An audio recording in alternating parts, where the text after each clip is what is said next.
नमस्कार साथियों, आज मैं आप लोगों के बीच हिंदी आशुलिपि का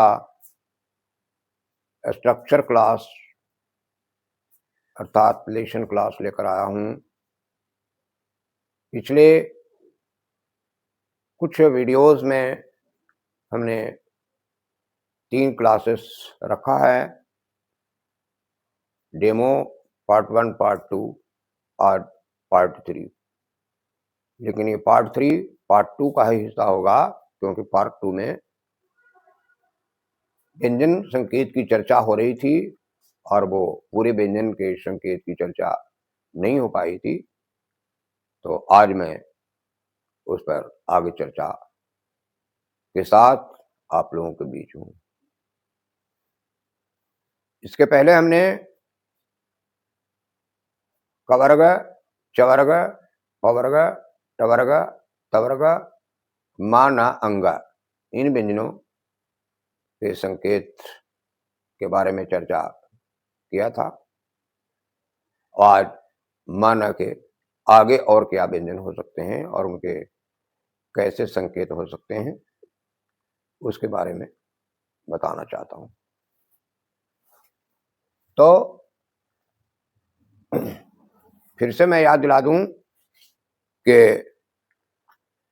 आप लोग जिस नोटबुक का प्रयोग करेंगे स्ट्रक्चर के लिए, ये इस तरह के नोटबुक का प्रयोग करेंगे आप लोग, और इसमें लाइनें बनी होती हैं और व्यंजन रेखाओं को 2 लाइनों के बीच के स्पेस में लिखना होता है। तो अब देखिए, माना के आगे कौन कौन से व्यंजन किस तरह के होंगे। तो इसके बाद या एक आएगा, या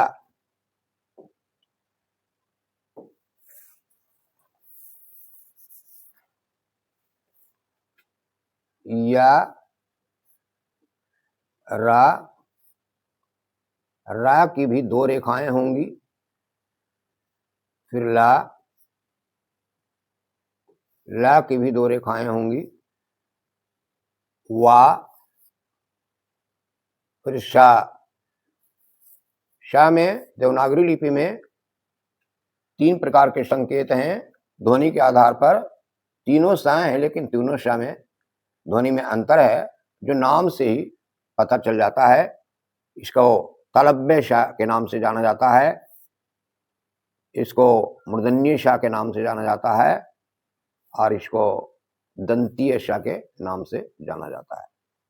बचपन में व्याकरण में वर्ण विचार आप लोगों ने पढ़ा होगा तो याद होगा, तालब्य शा, मूर्धन्य शा, दंती शा। और डेमो अथवा पार्ट 1 में हमने चर्चा की थी, ये संकेत लिपि ऐसा नहीं है कि देवनागरी लिपि के हर ध्वनि के लिए, हर जो संकेत है स्वर और व्यंजन के लिए पूरा का पूरा उसको चेंज करना है। जैसे हिंदी से अंग्रेजी में चेंज करते हैं, के से का, के एच का, सो एंड सो। तो हमको यहाँ फास्ट राइटिंग की तैयारी करनी है, और फास्टर राइटिंग के क्रम में ये होता है कि कुछ ऐसे काम के ऐसे भाग जिनको किए बिना भी हमारा काम हो जाता है, उनको छोड़कर चलते हैं।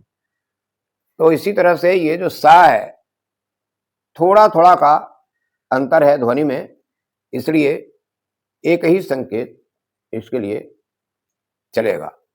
लेकिन लिखने की सुविधा के लिए 2 प्रकार के संकेत इसके बनाए गए हैं, इसलिए 2 बार यहां लिखा जा रहा है। तो अब संकेत या के लिए जो रेखा बनाई गई है, वो शुरू में एक हुक बनाते हुए रेखा खींची गई है। और याद होगा, पार्ट 2 में हमने अवर्ग चवर्ग की रेखाएं दी थी, और उनके लिए कहा गया था कि आधार रेखा पर इसका कोण 60 डिग्री होता है। पर यहां कुछ रेखाएं ऐसी होंगी जिनका कोण आधार रेखा पर 30 डिग्री होगा। तो ये या उसमें से एक है। आधार रेखा के साथ ये जो कोण बनाया जा रहा है, तो एक आइडिया के लिए, एक सुविधा के लिए बिल्कुल टू द पॉइंट नहीं है कि इतना ही कोण होना चाहिए। तो सुविधा के अनुसार इसको कुछ कम ज्यादा किया जा सकता है, लेकिन एक एवरेज दिया जाता है कि ये 30 डिग्री का है। रा, इसकी दो रेखाएं हैं, एक रेखा ये ऊपर की ओर जाती है और इसका भी 30 डिग्री झुकाव होता है।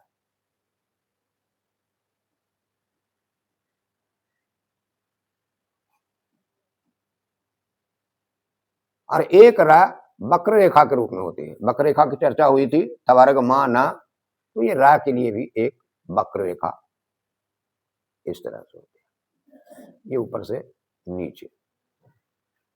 और उसमें इंट्रोडक्शन में कहा गया था कि हर रेखा की अपनी अपनी दिशा होगी, जिसको बदला नहीं जाएगा। इसीलिए रेखा खींचकर उसके बगल में डायरेक्शन दे दिया जाता है, ऊपर की ओर नीचे की ओर। तो ये सरल रेखा के रूप में है, ये ऊपर की ओर 30 डिग्री पर, और ये वक्र रेखा के रूप में नीचे की ओर। इसके बाद ला आता है। ला के लिए भी दो प्रकार की रेखाएं बनाई गई हैं, लेकिन ये देखने में ऑलरेडी अगर लिखा हुआ है उसे देखेंगे तो इसमें कोई अंतर नहीं है। अंतर क्या है? अंतर है दिशा। ऊपर की ओर भी ले जा सकते हैं, नीचे की ओर भी ले जा सकते हैं। और एक ये वा है,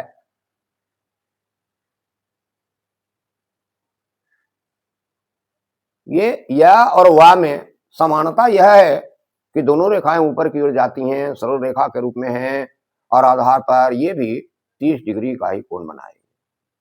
लेकिन अंतर यह है कि इसका जो हुक से जो शुरू होता है, तो हुक के घूमने का डायरेक्शन क्लॉकवाइज है, जबकि इसके हुक का घूमने का डायरेक्शन एंटी क्लॉकवाइज है। अब आते हैं शाह के लिए। और एक और मार्केबल बात यहां ये होगी कि उस समय कहा गया था कि खड़ी रेखाओं को समान लंबाई होने के चलते दो रेखाओं के बीच पूरी जगह में लिखना है, फुल स्पेस में। लेकिन यहां जो है या और वा और रा जो ऊपर की ओर गई है 30 डिग्री पर झुकी हुई, इसको पूरा सटाया नहीं गया है। कारण यह है कि लंबाई में ज्यादा अंतर होगा। देखिए, टा वर्ग जो आया था वो 90 डिग्री, पा वर्ग जो आया था 60 डिग्री, चा वर्ग जो आया था 60 डिग्री, और ये जो आ रहा है वो 30 डिग्री। तो आप इस तरह से समझें कि अगर एक यहां आयत है और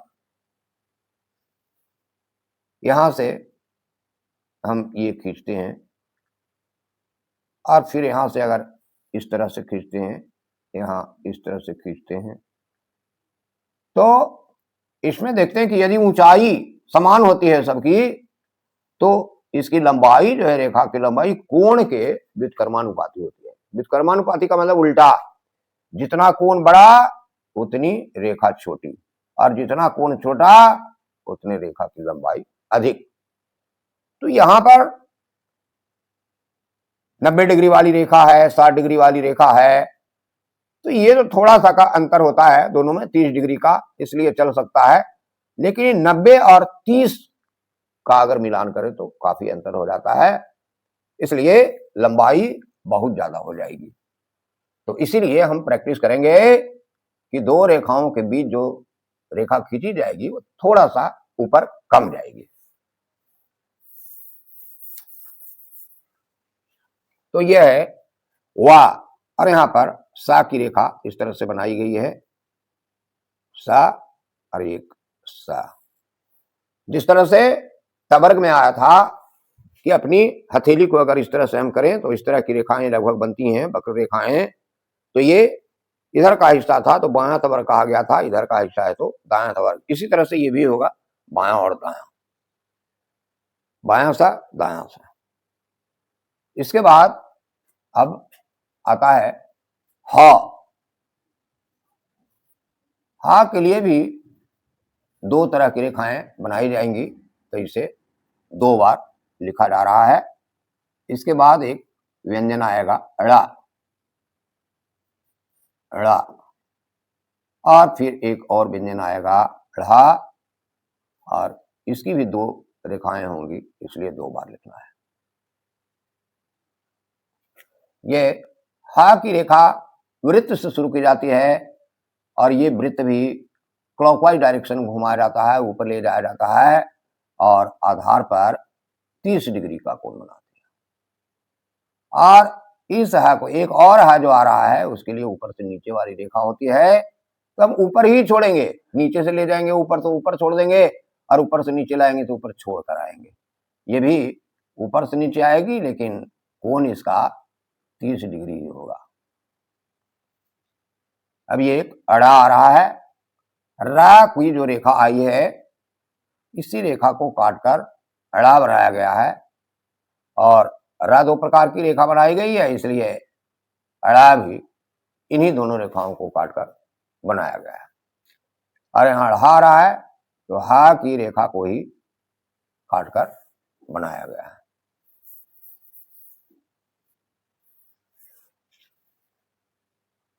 पहले ऊपर की ओर, तो यहां भी हम ऊपर की ओर ले जा रहे हैं।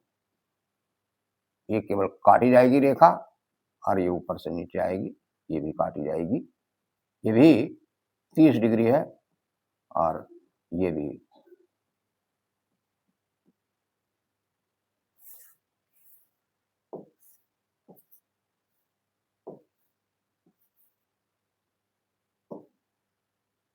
ये भी 30 डिग्री है। ये सारे अब तक व्यंजन के संकेत हो गए रेखाओं के रूप में, जिनको कहा गया था कि व्यंजन रेखा के नाम से जानेंगे। अब कुछ लोगों के मन में प्रश्न आ रहा होगा कि कुछ व्यंजन के जो 2-2 संकेत आए हैं तो कब इसका प्रयोग होगा, कहां पर? तो इसके लिए अलग से नियम बताया जाता है। नियम है इसका कि किस स्थिति में किस प्रकार के शब्द आएंगे, उनमें कौन कौन व्यंजन होंगे, उनकी रेखाओं के साथ इन सब जो 2-2 प्रकार के हैं उनकी कौन सी रेखा लगेगी, वो बताया जाएगा आगे। अभी सिर्फ ये देखना है कि किस व्यंजन को किस प्रकार की रेखा के रूप में हम पहचाने और लिखने का अभ्यास करें, याद करें। दोनों रेखाओं को याद करना है, हा ऐसे भी होगा, हा ऐसे भी होगा। और यहां पर कुछ रेखाओं में समानता है तो और कुछ ध्वनियों में भी चर्चा करने की आवश्यकता है कि ये जो संकेत देवनागरी लिपि में है वो अड़ा है। देवनागरी लिपि में एक इस तरह का व्यंजन आता है, एक इस तरह का है और एक इस तरह का है। मूल जो बनावट है तीनों का एक है, अंतर है केवल बिंदु का। इसमें कोई बिंदु नहीं, इसमें नीचे बिंदु, इसमें बगल में बिंदु। टाइपिंग प्रैक्टिस अगर आप लोगों ने हिंदी का किया होगा तो उसमें भी अलग अलग बिंदु के बटन दिए गए हैं, कहां पर नीचे बिंदु डालना है, कौन सा बटन डालना है बगल वाले बिंदु के लिए। तो टाइपिंग के प्रैक्टिस में आप लोग कर रहे होंगे तो जानते होंगे, कीजिएगा तो जानिएगा। यहां हमको इस बात को स्पष्ट करना है कि ये तीनों देवनागरी लिपि में समान है और इतने दिनों के अनुभव में मुझे ऐसा लगा कि बहुत से विद्यार्थी कंफ्यूज कर जाते हैं, ये क्या होगा, ये क्या होगा, ये क्या होगा। और इसके आधार पर संकेत लिपि में आप देख रहे हैं कि तीनों का संकेत अलग अलग है। डा का ऐसा है टाठा डाढ़ा वाले ग्रुप में, ड़ा का भी आपने देखा कि ऐसा और ऐसा, और अंगा के बारे में माना अंगा जो बताया गया था वो मोटी लाइन अंगा इस तरह से। अब जब ये दिया जाता है तो इसको लिख देते हैं, जब ये दिया जाता है तो इसको लिख देते हैं, कभी कभी इसको लिख देते हैं। अंतर समझिए, ये डा है, जैसे डालडा शब्द आप बोलते हैं, और ये अड़ा जैसे पेड़ा बोलते हैं, पेड़ा।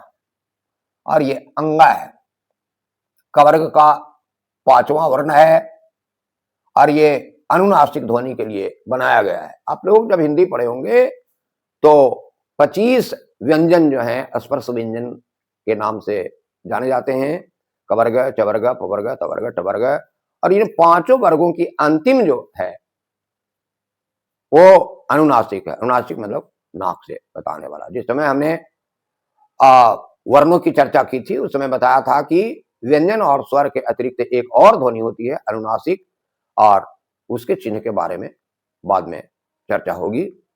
पहले अभी व्यंजन की चर्चा हो रही है तो इसको क्लियर करना आवश्यक समझ में आता है। तो ये पहले जो है ये संस्कृत यदि आप लोगों ने पढ़ा होगा तो पंकज शब्द को इस तरह से लिखा जाता था, गंगा इस तरह से लिखा जाता था। लेकिन अब जो है क्लिष्टता को कुछ कम कर दिया गया है। वो भारत सरकार के हिंदी विभाग जो है कुछ संशोधन, हमेशा कहीं ना कहीं संशोधन होता रहता है, परिवर्तन होते रहता है। तो अब ये कहा गया है कि जो अनुनासिक के रूप में आधे ना, आधे मां, आधे इया, चंद्र बिंदु, इन सबों का प्रयोग जो होता था अब सबके लिए सिर्फ सुझाव दिया गया है कि ऊपर में जो बिंदी लगाते हैं काका की कू के को कंग, तो इसी में काम चल जाएगा। क्योंकि हिंदी के विस्तार के ख्याल से ये सोचा गया कि जो हिंदी के बाहर वाले हैं वो उनको हिंदी अपनाने में, क्योंकि भारत में अनेक भाषाओं के लोग रहते हैं, अनेक संस्कृति के लोग रहते हैं, अनेक चाल चलन परंपरा के रूप वाले रहते हैं। तो और पूरे भारत में हिंदी में काम हो, तो इसको ख्याल में रखते हुए कुछ संशोधन किया गया है। तो ठीक है, वो तो अब वर्तनी संबंधी क्लास अगर होगा तो उसमें बताया जाएगा। यहाँ पर हम ये बताना चाहते हैं कि ये अंगा यहाँ पर कहीं कहीं होगा, अनुनासिक के बाद गाय आ जाएगा तो उसके लिए होगा सुविधा के अनुसार, कहीं नहीं भी होगा। लेकिन अभी वर्ण और उनके संकेत की चर्चा की जा रही है तो ये अंगा है। इसी तरह से ये एक ढा होता है और एक ये ढ़ा होता है जो अभी आया है। ढा टावर का सदस्य है जो इस तरह का होता है, और ढ़ा जो है ये अभी हा को काटकर बनाया गया है दो प्रकार से, ऐसा। अब इसको हम देखते हैं, ये ढा जैसे आप ढोल बोलते हैं, ढोल, ये ढोल शब्द में आता है। और ये जैसे काढ़ा है, जैसे बूढ़ा है, तो इस प्रकार के शब्दों में ये प्रयुक्त होता है, और दोनों में सिर्फ बिंदु होने और ना होने का अंतर है। तो इस तरह से कुछ कंफ्यूजिंग व्यंजन है, इस पर चर्चा हुई, आप लोग समझ करके इसका प्रयोग करेंगे, क्योंकि इसकी समझ ना होने से लोग कंफ्यूज होते रहते हैं और आपकी राइटिंग सही नहीं होगी, राइटिंग गड़बड़ होगी तो आप और लिप्यांतरण भी ठीक नहीं कर पाएंगे, ट्रांसक्रिप्शन सही नहीं कर पाएंगे। तो इतने सारे व्यंजन हैं, व्यंजनों की चर्चा हुई। तो फिर मैं याद दिलाता हूं कि रेखाओं की दिशा और रेखाओं की बनावट स्पष्ट होनी चाहिए। जिस तरह से हिंदी अंग्रेजी राइटिंग जब स्टार्ट करता है बच्चा, तो टीचर का ये सुझाव होता है कि वह सुंदर सुंदर लिखने का अभ्यास करो, स्पष्ट लिखने का अभ्यास करो। और यहां हम देख रहे हैं कि व्यंजनों की जो बनावट है उसमें बहुत कम का अंतर है। इसलिए इसी लिपि में देवनागरी और रोमन लिपि जो जनरली हम लोग सीखे हैं उससे भी बहुत ज्यादा सावधानी रखने की आवश्यकता है। और फिर मैं बता देता हूं कि जो लोग सिर्फ ये रेखाओं का प्रयोग, बिंदुओं का प्रयोग संकेत लिपि में समझते हैं, वो ये बात नहीं है, इसमें भाषा की जानकारी होना भी आवश्यक है। तो आप लोग इसको पहले तो वर्णों के जो संकेत आए हैं उनका अच्छी तरह से प्रैक्टिस कर लें। इसी तरह का इस नोटबुक में आप लोग लिखेंगे, इस तरह का नोटबुक का प्रयोग अभी नहीं करेंगे, अभी इस तरह का प्रयोग करेंगे और केवल दाएं पन्ने पर अभी लिखेंगे। इसके पीछे भी कुछ कारण है, केवल इधर लिखना है और ऐसे लिखते जाना है, ऐसे लिखते जाना है, ऐसे लिखते जाना है, और जब ये खत्म हो जाता है तो इसको इस तरह से उल्टेंगे और फिर हमारा ये खाली पन्ना जो बचेगा फिर दायां बन जाएगा।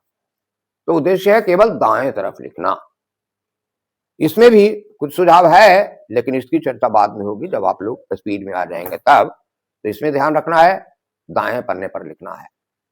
और ये इसको देखिए, और आप लोगों ने पुस्तक अगर खरीदी है तो पुस्तक में भी इस तरह से दिया हुआ है, लेकिन उसमें लगातार दिया हुआ है। हम लिखते हैं यहाँ पर, जो ऑफलाइन क्लास होता है, ऑन स्पॉट क्लास होता है, उसमें एक लाइन में एक ही व्यंजन रेखा लिख कर देते हैं, और जब पैड पर याद करते हैं तो फिर इस पर कई बार लिखते हैं चेक के लिए कि भाई हम देखते हैं कि आप फास्ट भी और करेक्ट भी प्रॉपर भी लिख पाते हैं या नहीं। तो आप लोग भी ऐसा ही करें, या तो यहां से देखकर उतारें, एक लाइन में एक ही उतारें। जो सुझाव दिया गया है, खड़ी रेखा को पूरी दूरी में, पड़ी रेखा को उसी के अंदाज के लंबाई में, एक लाइन में एक लिखें और पैड पर इसको याद करें, और फिर इसको बार बार खड़ी रेखाओं को 5 बार सामने और पड़ी रेखाओं को 3 बार सामने आप लिख सकते हैं। और हमने कहा था कि अगर लिख लेते हैं तो आप लिखावट की फोटो लेकर के हमारे व्हाट्सएप पर भेज सकते हैं, और हम यहाँ चेक करके आपको फिर मैसेज करेंगे इसमें क्या सुधार करना है या सही है तो आगे बढ़ना है। तो अब सारे व्यंजनों का परिचय हमने करा दिया है, इसकी अच्छी तरह प्रैक्टिस करें और फिर आगे इस पर चर्चा होगी, फिर इसको किस तरह से और इम्प्रूव करना है। तो आज के लिए इतना ही, नमस्कार।